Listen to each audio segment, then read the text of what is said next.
Back to news. ఇక రాష్ట్రంలో పట్టపగలే నడు రోడ్డుపై హత్యలు జరుగుతుంటే నిందితుల్ని పట్టుకోకుండా చోద్యం చూస్తున్న సర్కార్ తమ ప్రతాపాన్ని రైతులపై చూపిస్తోంది. ధాన్యం కొనాలంటూ ఆందోళన చేసిన రైతులపై కేసులు పెట్టి రాక్షసానందం పొందుతోంది. కొనుగోలు చేయడం చేతకాని అసమర్థ సర్కారును నిలదీసినందుకు ఖమ్మం జిల్లాలో 3 రైతులపై కేసులు నమోదు చేశారు. డిప్యూటీ సీఎం భట్టి ఇలాకా చింతకాని సొసైటీ కార్యాలయానికి తాళం వేసి నిరసన తెలిపినందుకు 3 రైతులపై ఎఫ్ఐఆర్ నమోదు చేశారు. మొక్కజొన్న కొనుగోలు కేంద్రాల్లో సరిపడా లారీలు రావడం లేదంటూ పలువురు రైతులు ఈ నెల 22న చింతకాని సొసైటీ కార్యాలయ గేట్కు తాళం వేసి నిరసన చేపట్టారు. అయితే లారీలు ఏర్పాటు చేయాలని, మొక్కజొన్న తరలించాలని డిమాండ్ చేశారు. నెల రోజులైనా మక్కలు కొనడం లేదని సర్కార్ తీరును నిలదీశారు. దీంతో అధికారుల విధులకు ఆటంకం కలిగించారంటూ పొనుగోటి రత్నాకర్, సీతయ్య, ఆకుల చంద్రయ్య అనే రైతులపై కేసు నమోదు చేశారు పోలీసులు. రైతులు పండించిన పంటను కొనాల్సిన సర్కార్ అధికార యంత్రాంగం సరిగ్గా పనిచేయనందుకు నిలదీస్తే ఉల్టాగా అధికార విధులకు ఆటంకం కలిగించారని కేసు పెట్టడం విడ్డూరంగా ఉందని రైతులు ఆగ్రహం వ్యక్తం చేస్తున్నారు. అధికారులు సరిగ్గా పనిచేస్తే రైతులకు ఈ గోస తప్పేది కదా అంటున్నారు.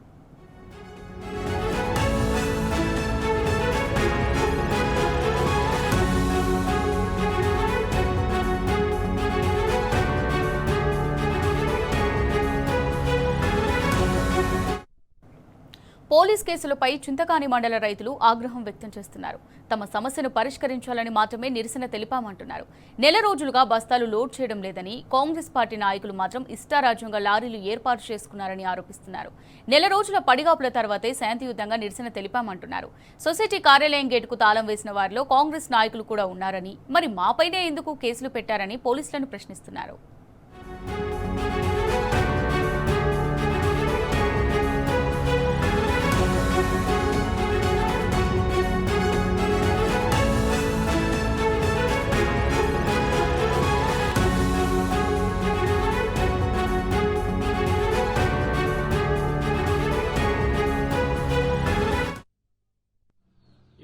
మేము రైతుల గురించే ధర్నా చేశాము.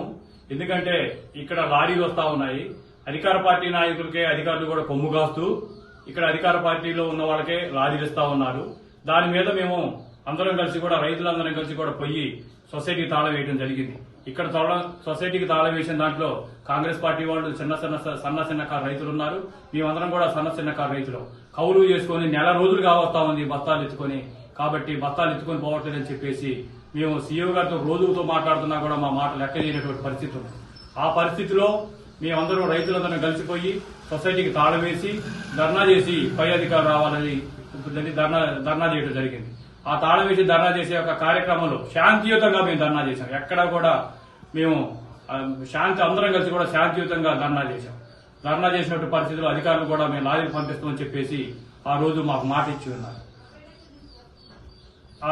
కావాలనే ఇక్కడ ఓన్లీ బీఆర్ఎస్ పార్టీ నాయకులపైనే అక్కడ బీఆర్ఎస్ పార్టీ వాళ్ళ మీద కేసు పెట్టడం జరిగింది.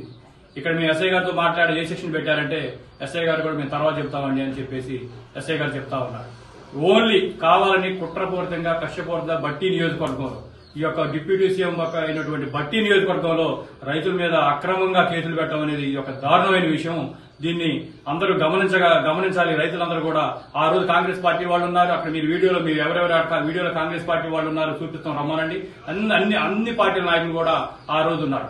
కావాలని మా మీద బీఆర్ఎస్ పార్టీ నాయకులైనటువంటి మేము బీఆర్ఎస్ పార్టీ కార్యకర్తలైనటువంటి మా మీదనే అక్రమంగా కేసులు పెట్టి మమ్మల్ని ఏదో చేయాలని చూస్తా ఉన్నారు. మేము రైతు పరంగానే చేసిన తప్ప ఎక్కడా కూడా మేము ఎవరిని ఉద్దేశించి కూడా మేము పార్టీ పరంగా చేయలేదు. మేము రైతులు ఎక్కడైనా రాండి మేము చూపిస్తాం. మాకు ఎన్ని క్వింటాలు బండి, ఒక్కొక్కరు 400-500 క్వింటాలు బండిని మేము నెల రోజులు అయితే కాటాలేసి మా ఎత్తన పరిస్థితి ఉంది. కాబట్టి అధికార పార్టీ నాయకులు వెనకేసినాక కాటాలు వేసినా గానీ వాళ్ళు ముందెత్తి లారీలు ఎత్తుకుని లోడ్ ఎత్తుకుని పోతా ఉన్నారు. దీని మీద మేము డీసీఓ కూడా అందరం పోయి కంప్లైంట్